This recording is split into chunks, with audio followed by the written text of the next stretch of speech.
me see if it's back. Okay. Under the Pitt County COVID data page, it hasn't been updated since May 18th. So are we still going to get reports of how many people are tested or test positive for COVID each day? Yep, we are happy to. Amy, has that been updated since the weekend? The web page, was it updated since the weekend? We just going on. That's what I was figuring. Okay. So yes, we are a little bit behind in updating that, but we will continue to update that on a daily basis. The recovery count, we'll do that. That's become a very long process to do the recovery count as we have more and more people tested. I'm going to do that on Monday, Wednesday, and Friday. So we'll look for the recovery numbers just 3 days a week. Numbers that I can give you for this afternoon, our total number that we know of as tested is 2,967. We have 263 positive cases at this time, or positive results, and 2,704 negatives at this time. Last week, the state made a change in how some of the data flows to the state, which has affected how we get our negative numbers. And in order to calculate a positive percentage, we need to know the number of negatives so that we know the size of the denominator accurately. And so if you use the numbers that I stated to you, you come up with a percent positive of our testing returns at 8.9. We estimate that we are at least 1,000 negative results behind due to the way the state changed the data flow. So if I add in 1,000 negatives, it takes our percent positive to 6.6%. And we had been last week prior to that change, we saw our numbers kind of flatten out and then start to climb as we knew we were falling behind in negatives. 6.6 would be a little bit less than where we were before that change. We're at about 7.1. So we're still in that 6 to 7 range right now of percent positive. The Walmart site, while we're talking numbers, and I know this was supposed to be prepared, but I'm assuming eventually you'll get to that anyways. With the Walmart site, as of yesterday, there had been 135 tests run at the Walmart site here in Greenville. 5 of those tests returned positive. Not all 5 were from Pitt County, only 1 was from Pitt County. Overall, and I don't know the breakdown, so I can only give a percentage for testing, but at the Walmart site in Greenville, the percentage of positive tests has been 3.7%. So a fairly low number there in that testing table. And with these negative tests in North Carolina changing the way you get the negative test results back, can you kind of explain how that's working, like why you're not getting the negative test results back? Who is to kind of blame for that? Well, I don't know if anybody's to blame for it. In the past, the largest testing entity that we received results from faxed us their test results. And so they faxed us their positives and their negatives, and we knew we were getting in excess of 100 negatives a day from that entity. The state has now wants that entity to only report electronically, so the results are going electronically to the North Carolina Electronic Disease Surveillance System, or NCEDS, and not being faxed to us. When the negatives get into the NCEDS system, they are what are called auto-closed, since there's no action to be taken on those in terms of review or interview and contact tracing. We're having trouble pulling those negatives back out of there for Pitt County. Public health surveillance has been built around the measurement of positive cases. Normally we don't count negative tests. So if we test somebody for tuberculosis, we don't report negative testing for tuberculosis. We report positive testing for tuberculosis. The same with many other diseases of public health concern. With COVID, because we have continued to change and expand the testing, we need to really look at it as the percentage of tests that are returning positive as a rate of positivity to gauge what that means. And to do that, we need to know the number of folks tested. Okay? And how many tests, so are you missing like the amount of tests, so the amount of total tests, do you not have that number that? We know we are lacking in negatives, and we estimate that we're lacking in excess of 1,000 negatives at this point. So if I run that calculation with the numbers at hand, I get 8.9. If I were to assume those 1,000 and account for those at least 1,000 that were missing in the calculation, then that percentage drops to 6.6. Okay, and, sorry.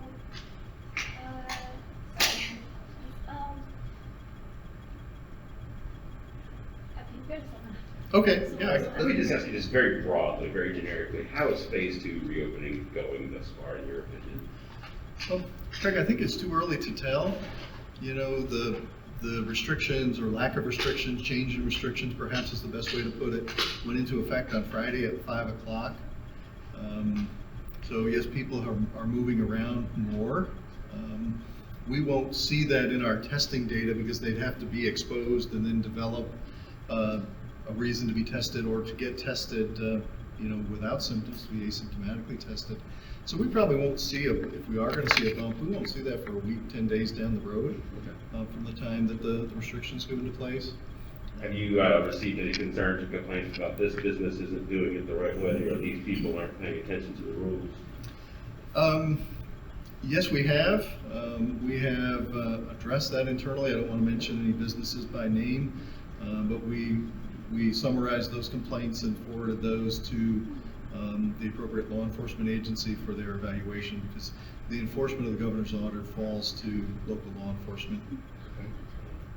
You have anything? Yeah, so if you could just kind of tell me, kind of to go off of what he said, I mean, right now, because we're reopening the state, a lot of people are taking that as, okay, well, I don't need to wear a mask and I don't need to, you know, it's a free-for-all, walk around, and a lot of stores are, you know, concerned that people aren't protecting themselves, therefore potentially infecting others. In your professional opinion, do you think it's a wise decision to not be wearing masks in public right now in stores or not? What is? Well, I think you know, we support the wear, wait, and watch advice that's been given by the state. So to wear your mask, ensure that you continue to wash your hands. Why do you think some people aren't wearing their masks and they're not? I mean, do you think they get too excited too quickly? What is in your opinion? I think the community is probably fed up with social distancing and stay-at-home orders at this point, and I understand that because I'm subject to the same orders and have pretty much been to work in my house and a couple of times out to buy food and gas and things like that. So I understand that, but there's also the idea of perceived risk, and I think many folks don't perceive the risk to be great, and for many of us the risk isn't great, and many people will do well with this infection. They will ride it out with a mild or moderate illness. It's only a small percentage that'll end up in the hospital, and an even smaller percentage that'll die of the infection. So I think that the perceived risk of this is low, and that's something we battle all the time in public health in terms of trying to get people to embrace behaviors that will reduce risks. If you had to tell someone that, see somebody right now was saying, I don't want to wear my mask, you know, how much longer am I going to have to keep doing this? We don't really know, but in a professional opinion, what would be your guesstimate? Oh gosh. 6 to 9 months, you know, just a ballpark guess. There was some hopeful news about a vaccine last week. We're here at a time, and we need to be mindful of that and take steps to protect ourselves for a long time to come. Okay. How well will we be prepared in this region for a second spike, you know, particularly in Biden Medical Center and UNC Lenore and some of these other facilities that cater to our viewers? It's kind of a loaded question. I don't really speak for the hospital. A couple of weekends ago, there was a sort of surge in hospitalizations for the Biden system. That has come down a little bit, but remains above where it was. I know that they're still very concerned. Hospitalizations lag behind case identification. So if we identify a case today, the risk of that case ending up in the hospital is probably 7, 8, 9 days down the road from when it's identified. So the hospitalizations do lag behind. So I know they're still concerned. I think we're in a position where if there were some increase in cases, the healthcare system would still be able to manage that, but that might be a question better directed at someone from Biden. Dr. Silvernail, well, thank you for your time today. I appreciate it. Just recently, we confirmed that there were 2 employees that tested positive for COVID at the Denso plant, like right here in the industrial park. I just was curious if you all have been working with that plant in particular, or plants and businesses to help mitigate any type of outbreak, since 2 people is considered an outbreak. I'm actually not aware of that one, Tyler. Are they Pitt County residents? That's, not that that changes the, but I will have to look into that. And to follow up on that, I'm not sure about if they're Pitt County residents or not. I know obviously the facility is here in Pitt County.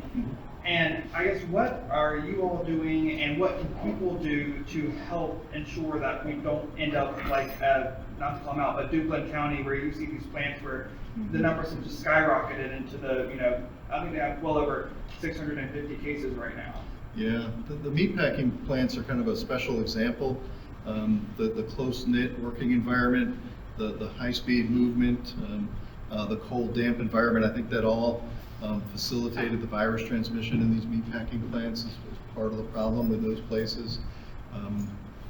And then, there's, some of these folks didn't know that, there's some percentage that are asymptomatic that took it home, allowed for the spread there.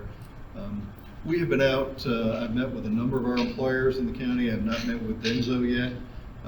We will, like I said, we will look into that. Some of these facilities I've toured in person and looked at their provisions and made recommendations for their facility.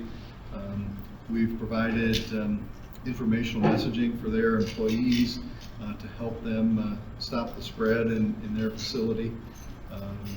In one of the cases, it was actually some employees getting together after work. They didn't acquire it on the job. They had had a barbecue with some friends, and one of the friends not only brought a covered dish, but apparently brought the COVID with them as well. So in terms of avoiding these kinds of things, it's important to think about, what do I do socially? And I know we're all missing that human contact and missing that personal interaction, but having a barbecue, birthday party, some of those things, you have to be a little bit cautious about that and who you invite, and outside of immediate family groups, I think we still need to be careful about having gatherings like that unless they are appropriately spaced and appropriate protections taken.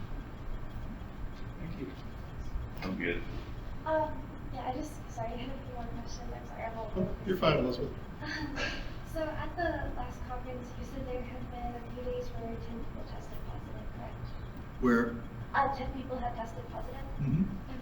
And have you seen any more days with numbers like that or any higher than 10 days? I think there was one of our days where we had a 12. I think our range is 0 to 12 in terms of number of positive tests returned. We've had now 2 days so far where we have not added a case. So we've been at, we report numbers in the morning internally. We don't, and we have to try to update the website at least once a day. And I admit we're behind on that today.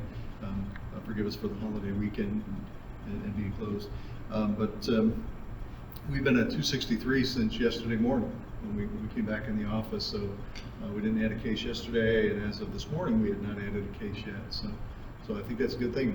Hoping maybe we'll get a couple of those 0 days in there and bring those numbers down. That's definitely great. Between Thursday and Friday and Saturday, the case count increased by 12. Do you know what days that those cases were from? When we put the graph up, the graph has the date. We do that by date of test. So you'll be able to see that on the graph. I don't have that graph in front of me at the moment. Do you know when that graph will be available? Amy, is that up yet, or will it be up this It'll afternoon? be up when I get back to the office, but we just got the last data in before I left to come over here, so, but it'll be up there. Thank you so much. And the state is keeping track of the percentage of tests returning positive now. Where can we find that data? Their dashboard is up and running to some extent. I'm not sure all the features are in there, but if you look at the state dashboard, there should be a link to that. The map is now interactive. It was not a couple of days ago, so if you hover over a county, you will get the county data in terms of number of cases. I don't think it's showing the percent positivity there. I believe that's another function. Thank you so much. Okay. There's also a table of counties, so you can look at a county and look at the data in a tabular form. Thank you. Okay. You're welcome.